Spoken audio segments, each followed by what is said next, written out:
Hello everyone and welcome to one of the greatest chess games ever played. Pretty much if you ever picked up a chess book, this game was in it along with maybe Morphy's Opera House game or Andersen's Immortal game or his Evergreen game or just, it's the game that basically defines chess. And what's interesting about this one is that it's, according to Mikhail Botvinnik, the former world champion, it is the first game played in modern style. So he describes this as modern attacking chess. Now, for those of you who have been subscribed to the channel or just have been following the channel for more than 5 years, you probably know that I have covered this game in 2017. But now we're gonna take a look at the game through a more of a modern lens, and also the videos are now, of course, in 60 frames per second. And we're gonna enjoy a few lines more, and we're gonna discuss a little bit more. So the game was played in 1907 in Lodz in Poland, and it was played in a tournament. Akiba Rubinstein won first place in the tournament, but this game is basically anyone remembers from that tournament, and for very good reason. So let's check out the game, and then we're gonna discuss a bit more, not just about the game, but also about the tournament and his opponent, Georg Rotlewi, also a Polish master. Sometimes he can be found in literature as Georg, but I think Georg is more proper. That being said, let's check out the game, as it's really an incredible one. The game was played supposedly on 26th of December, so it's kind of a Christmas miracle game. But well, you'll see what I mean by this. Georg Rotlewi has the white pieces, and he opens with d4. We have d5 by Rubinstein, knight to f3, and now e6. We have e3 and now c5. So the Zukertort variation. We have c4 and knight to c6. The players are now bringing all of their knights into the game. Knight c3, knight to f6. And now this is a position that can be found in modern chess. It's nothing that has gone out of date or anything. Here a3 is the most popular move, but the move that's played in this game, d captures on c5, is the second most popular move, even in 2022 now. So these gentlemen are playing very, very good chess. So bishop captures on c5, a3 now preparing to kick away the bishop with b4. We have a6, b4 chasing away the bishop, and the bishop to d6. We have bishop to b2, and now Rubinstein just castles. And here we have a move that has never been played after this game happened, and that is queen to d2. Now, Rotlewi took a lot of beating for this move, as of course, if he won the game, everyone would say it's a good move. But since he lost the game in the way that he did, everyone was, as they say, a general after the battle, and they deemed the move that it's completely, not in the spirit of the position, that black can just move the queen, put the rook on the d file, open up the d file, the rook then faces the queen, and that the queen does not belong on d2. Better would be queen c2 or maybe queen to e2. But modern engines actually say that Rotlewi's move is perfectly fine and that you can definitely play like this. However, after this game in 1907, it has never been repeated again. And while you could now, for example, just play something like d captures on c4, rook to d1 is very nice for white. We attack the bishop, and there's no way to add more defenders to the bishop, so we would have to move it, and then we just claim the pawn back, offer a queen trade, and everything is perfectly fine. However, in the game, Rubinstein did not go for this. He played queen to e7, and now white needs to continue in the modern style. However, here is where Rotlewi takes a wrong turn. Here you should capture on d5, definitely. And after e captures, you're going to capture with the knight, captures, and captures. And Rubinstein would have a couple of very good options like a5. You could also play rook to d8 to threaten some nasty discoveries. You could play bishop to e6 to challenge the queen.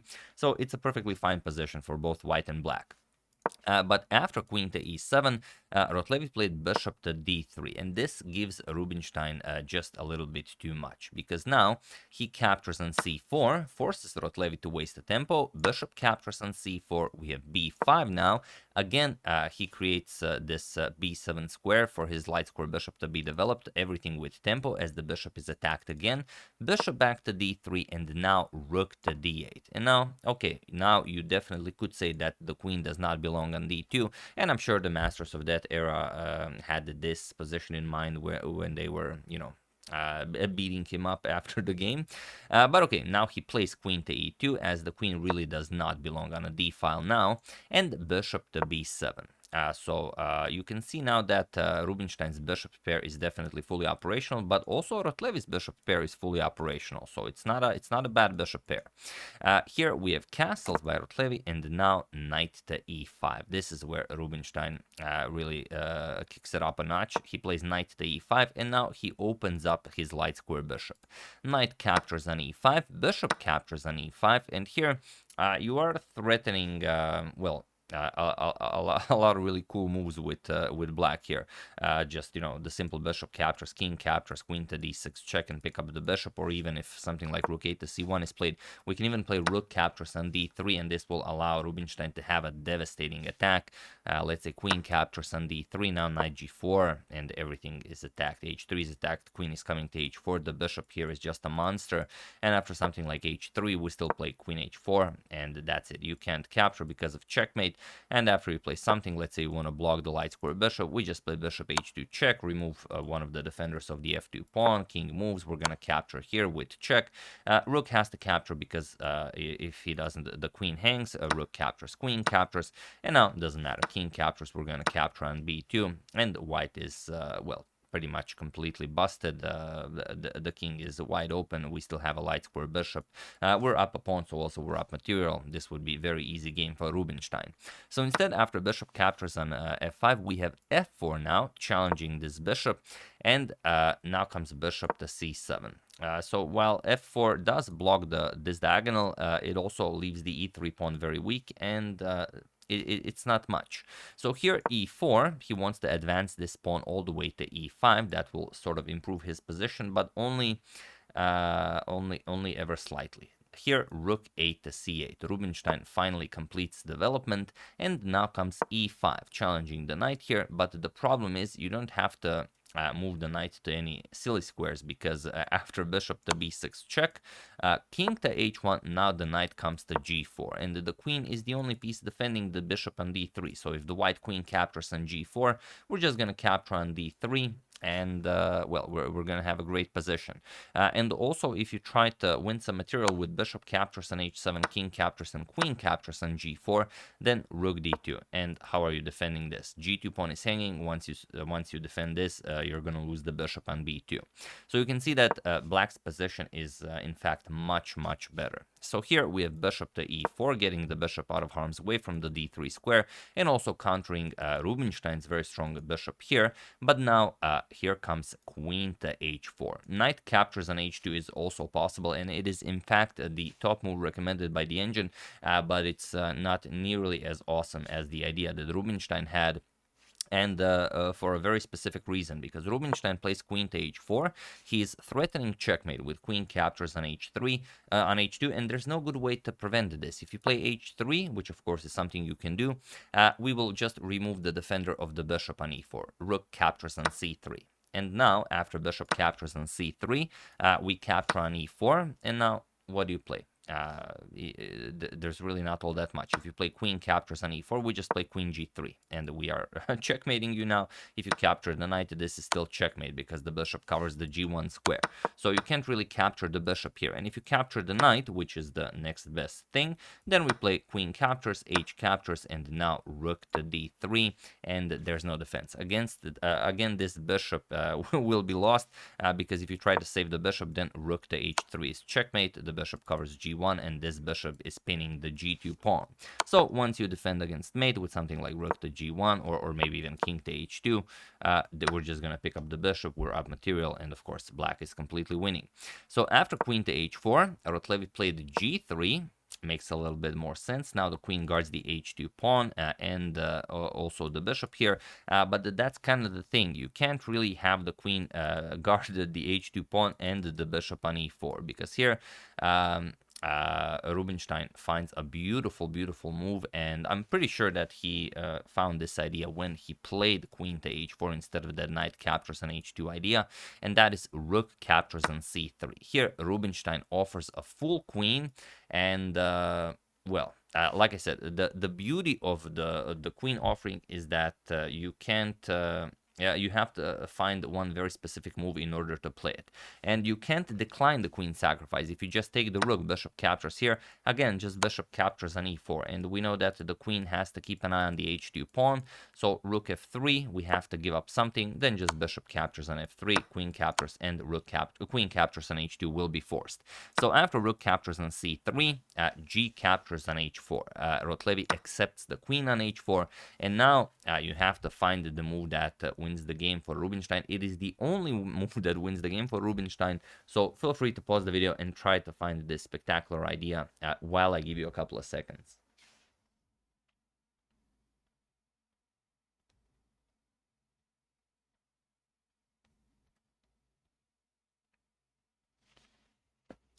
So for those of you who were able to do it, congratulations on realizing that it is sometimes not enough to sacrifice your queen. You also have to sacrifice a rook or two rooks after the queen, like Anderson did. But here, one rook will suffice, and that is rook to d2. Now we offer the rook, and it all comes with the idea of removing the defender of the bishop on e4. And you can't really ignore this. If you play queen to e1, yes, you're still guarding the bishop, but now, now comes rook captures on h2 checkmate.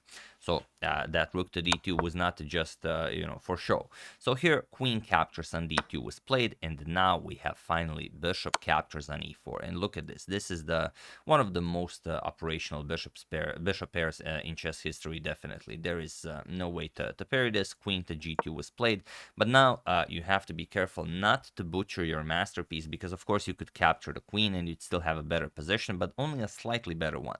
Here Rubinstein played rook to h3, and it was in this position on move 25 that Georg Rotlewi resigned the game, as there is nothing more to be done here. If you do nothing, then just rook captures on h2 is checkmate, because the queen cannot capture, the queen is pinned. If you capture the bishop, rook captures on h2 is again checkmate. So whatever you play, doesn't really matter, rook captures on h2 will be checkmate.